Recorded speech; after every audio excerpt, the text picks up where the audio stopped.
Okay, this is for Macy. I believe that's Macy that requested for this.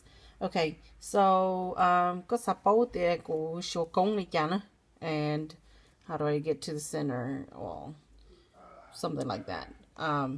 So this is the finished one. Okay, so hopefully you can see it. Okay, and so they know like go on more a go or go a go this show to go. Okay. So có some cái đèn tấu you want to find cosine. Okay, chỉ cần thiết tấu cosine á. Thì in the center nó chỉ có số the cosine đại cosine cho nó nè. Nếu you có lúc center nè, okay. So from the center, let's see if I can focus it. From the center, you want to count 4 over. So o p lâu chỉ có mà pi lu liên nó nè, ok. Cái pi lu liên là chỉ có o chỉ liên là mù có tàu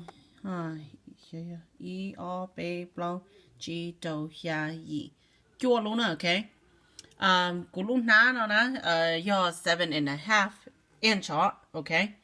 So có o có tàu chua luôn nó chỉ có đề á, chỉ có chan đỡ là gì có này có lú ná nữ có trở lại một cho nó extend more out, okay, but follow it cũng lúc nó chỉ hopefully you'll get one too, okay. So cho lúc mù đi nó nè chỉ có vô lobby lúc nó nè chỉ the way how you're gonna count is you're gonna count 4 down, so 1 2 3 4, okay, and then you're gonna go and then lúc thì bao nè có đã số 4 over no, okay.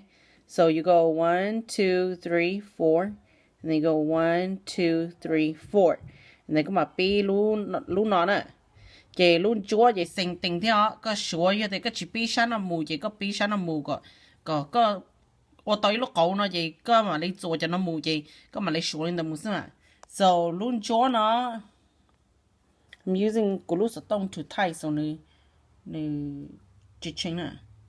So có yếu số còn nó mù nó có ô tô luôn chúa nó chỉ có same thing đi ta cũng khen rồi o p plau chỉ có các số nó mù up nữa chỉ o p plau chỉ có mà ô luôn chúa nè chỉ có ô lên tới same thing có các số 4 down and then 4 over chỉ có ô tô luôn nọ chỉ có số 4 over 4 up chỉ có tô luôn nọ and then so on so forth, okay.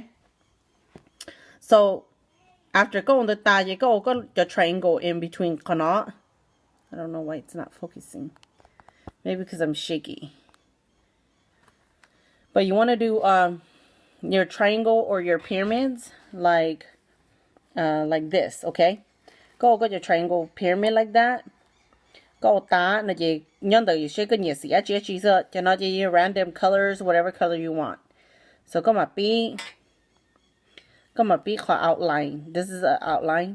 And then go từng chỗ từ đa ta chỉ có skip all luôn nè, okay. All là chỉ có pay luôn cho lại nhau học cái là hồn đun đa nè so liền nè chỉ có pay lu except this center one because the center one is 4 chỉ có mà đi mà focus có bỏ nên nói mua plau luôn chỉ cho rest chỉ pay lu tình cầu mù all the way until it meets every corner it has 4, okay. Chỉ có mà đã skip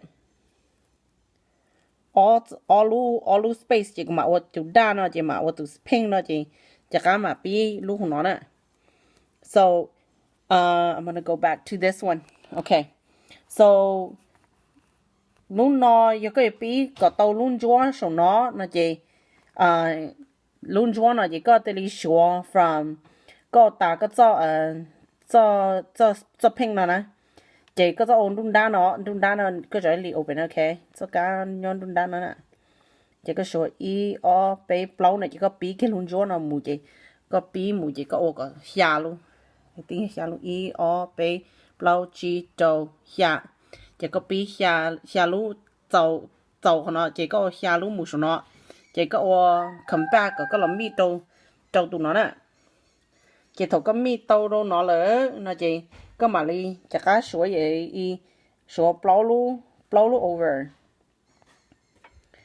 4 over and then 4 up and then có mà đi continue cái cho nó có ô tô nó chỉ có tiền gì cái cho pyramids and the or triangle whatever you want to call it có mà gì dần là một xem mà okay so có ô tô gì có tô có finished product nó nè chỉ có lúc ná mà nếu mua ít lúc ná lò lên nó này biết hả nếu mua ít có triangle lò lên nó nè còn tới cũng chỉ tao và cũng khi có tiền như same exactly lúc nó thế nè có chỉ có ít hình tao có ô tô lúc triangle lên nó thế nè chỉ thằng có mình sợ tao lò chỉ này usually nhá nó but that I will show you later when I do one but right now as of right now cô cho sợ tôi cho nó sẽ cô sợ cho nó tại vì mà lấy sợ có triangle nó alright nó mà bye